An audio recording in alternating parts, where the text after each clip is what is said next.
Muy buenas, querida afición, bienvenidos a Fútbol Underground Corner en uno de los probablemente últimos vídeos del año. Ya sabéis que al final de año pues uno hace balance, quiere empezar cosas al año siguiente, termina cosas del año actual y yo me he decidido por acabar el año empezando una nueva sección en este canal, que se va a llamar Érase una vez la Liga, en honor a una mítica serie de los años 80, que es los más viejos del lugar, apelativo cariñoso a gente que me siga de cierta edad, con todo el afecto, que seguro que esta gente, como digo, conoce, es una mítica sintonía. Tenía como tres, digamos, apartados, que eran Érase una vez la vida, Érase una vez el hombre y Érase una vez el cuerpo humano. Y de igual modo que repaso historias mundialistas, en la sección que todos conocéis, pues me he decidido por empezar a repasar historias de la Liga Española. Y en este episodio piloto, en esta primera entrega, os voy a hablar de la Liga 80-81. Una liga, la primera de los años 80, que sería normal de no ser porque ha pasado la historia por ser recordada como la Liga del secuestro de Kini. Habéis oído bien, sobre todo los más jóvenes.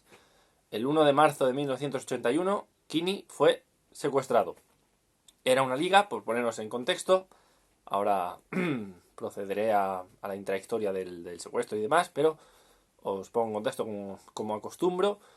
Y se trataba de un campeonato liguero de 18 equipos. Los puntos valían 2 puntos las victorias, no 3, que esto es un invento reciente, de los 90 casi. Y el campeonato liguero pues había visto llegar gente ilusionante como Krankel, como Simonsen o como Schuster al Barça. De cara al fútbol internacional pues empezaban a venir extranjeros así de nivel, pero el fichaje nacional que ilusionó al barcelonismo era Kini.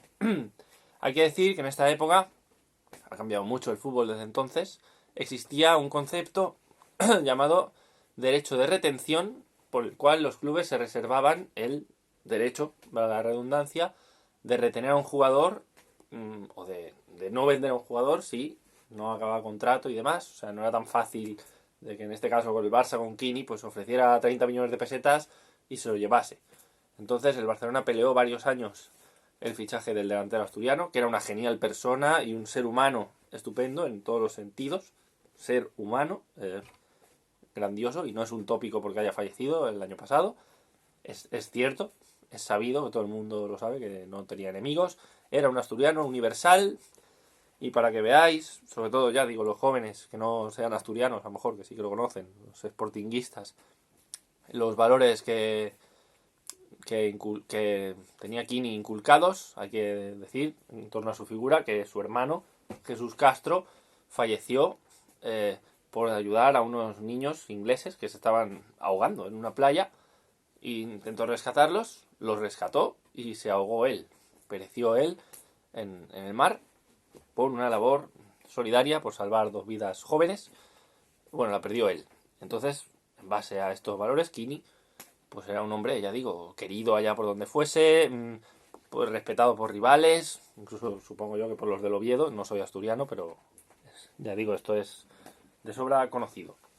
Entonces, en aquella época, ya en clave deportiva, llegó Kini al Barça con 31 años ya hechos, una edad que ahora puede ser demasiado avanzada, puede considerarse, pero en aquella época pues el tiempo, como da y quita razones, se dio en este caso un rendimiento de Kini espectacular durante los años que estuvo en el Barça. Además había sido ya pichichi en el Sporting, y entre los logros de Kini pues está eso, varios pichichis en el Barcelona.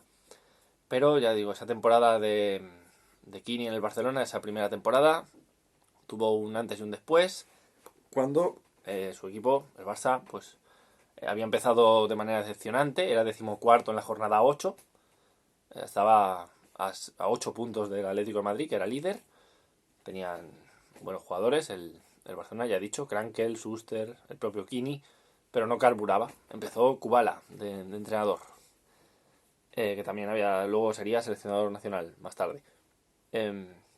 Y llegó la 9ª jornada, debutó Schuster con el Barça, porque no podían jugar 3 extranjeros juntos, entonces jugaban 2 por equipo, y entró Schuster por Simonsen, danés, una de las grandes estrellas del fútbol danés contemporáneo. Empezó a carburar el Barcelona porque este Schuster era un genio con lo que eso conlleva, y empezó a funcionar, pero la reacción en la Liga se vino acompañada con un chasco en Europa en 16avos de la UEFA contra el Colonia, que el Barça perdió 0-4 en Camp Nou, y ese descalabro le costó el puesto a Kubala.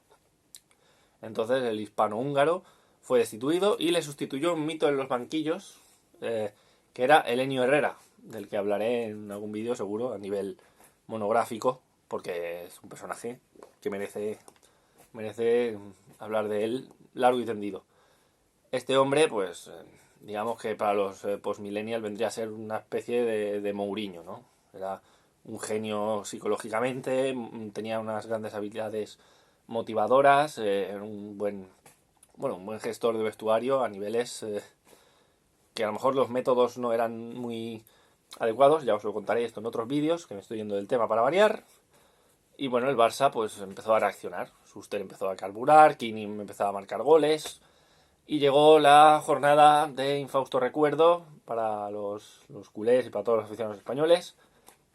Ya digo, un personaje que podría ser el delantero de la selección española, como si secuestran a Villa, pero con una calidad humana, que por supuesto no digo que Villa no la tenga, pero el carisma, por hacer un ejercicio de extrapolación al presente, sería como si secuestran a Iniesta.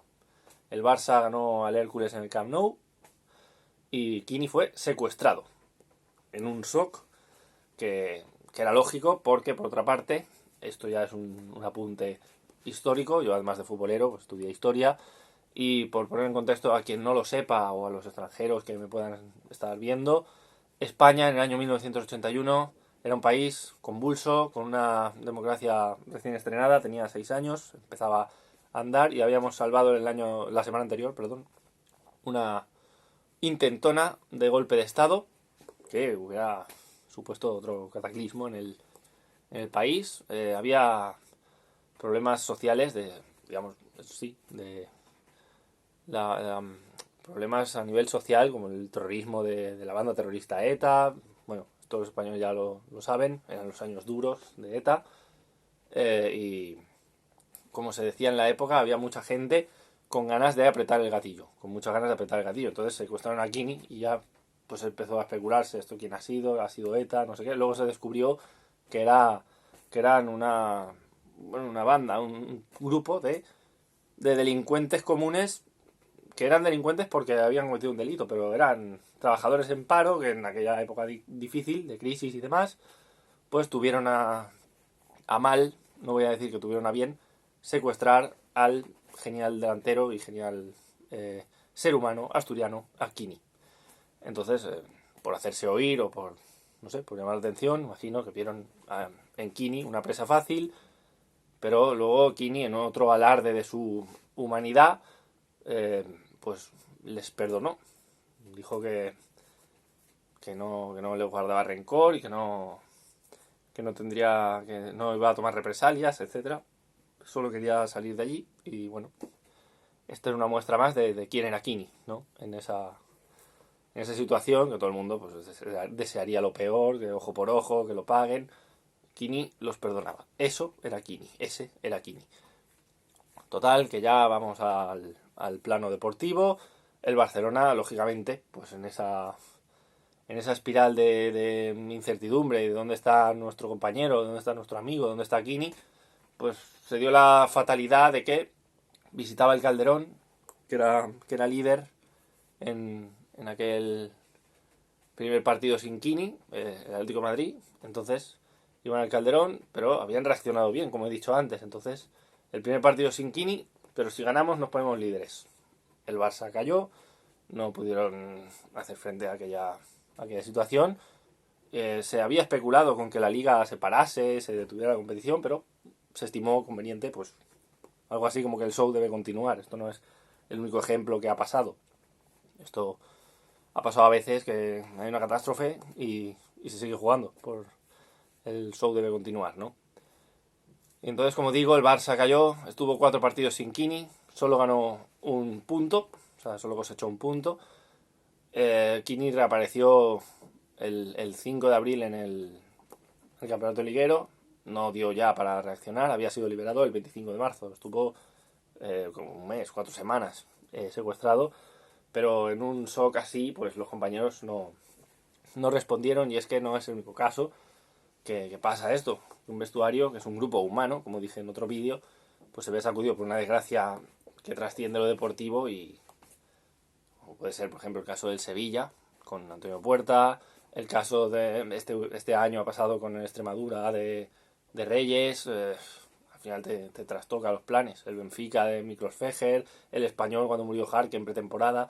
Hay muchos casos que no está en el guión futbolístico, que pasen según qué cosas, y esta era una de ellas. El secuestro de Kini pues alteró o adulteró la liga, que se llevó, como digo, la Real, inaugurando una etapa de 4 años de dominio del fútbol vasco, de los equipos vascos, 2 la Real consecutivas, esta y la siguiente, que curiosamente la ganó en el Molinón, esta primera de la que estamos hablando, y las 2 siguientes las ganó el Athletic de Bilbao con Javier Clemente de entrenador. Y esta ha sido la historia de la liga sin Kini. Era un vestuario en el que no estaban todos, que faltaba Kini, de ahí el título de este vídeo. Es un fenómeno este del secuestro que no ha vuelto a repetirse, al menos en lo que yo he vivido en la sociedad ya avanzado. Ya sabemos que Di Stéfano también fue secuestrado en su momento, pero no ha vuelto a ocurrir en la época moderna, digamos. Entonces, aquella historia de Kini tuvo el final feliz de que Kini salió bien de allí. No tenía que haberle pasado nunca, no lo merecía. Pagó los platos rotos de una decisión de unos cuantos individuos que, bueno, que al final lo de menos era que adulteraran una liga. Hicieron daño a la sociedad española. No le hicieron daño físico a él, pero le dejaron huella, porque eso debe ser horroroso. Y más en aquel contexto. Fue muy temido lo que hubiera podido pasar.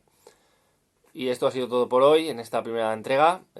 Os traeré más historias mundialistas, como digo, más historias de la liga. Espero que os haya gustado. Si es así, dejadle el clásico like, el clásico me gusta. Inauguraré más secciones de cara al nuevo año, como pues a lo mejor hazañas en la Champions o alguna cosa así. Esto sigue, yo sigo hablando de fútbol, mezclado con otros temas así, un fútbol de manera más intimista, y espero que os esté siendo ameno, que estos primeros meses de andadura en mi canal os estén entreteniendo, que saquéis minutillos para verme, aunque sea en velocidad doble. Y nada, los más viejos del lugar, como digo, si tienen algún recuerdo de aquel momento, pues que lo compartan. Y los más jóvenes, pues si os ha valido saber algo más de la historia de aquel campeonato, de aquel personaje, en el buen sentido, de Kini, o de cómo estaba la sociedad española en aquellos años 80, pues bienvenido haya sido este vídeo. Yo lo he hecho porque, bueno, me apetecía hablar de esto. Ya llevaba también pensando la idea hace mucho tiempo. Y nada más, devolvemos la conexión a los estudios centrales de Futbollandia, como siempre. Nos vemos en próximas entregas de este rincón futbolero de confianza. Y saludos cordiales.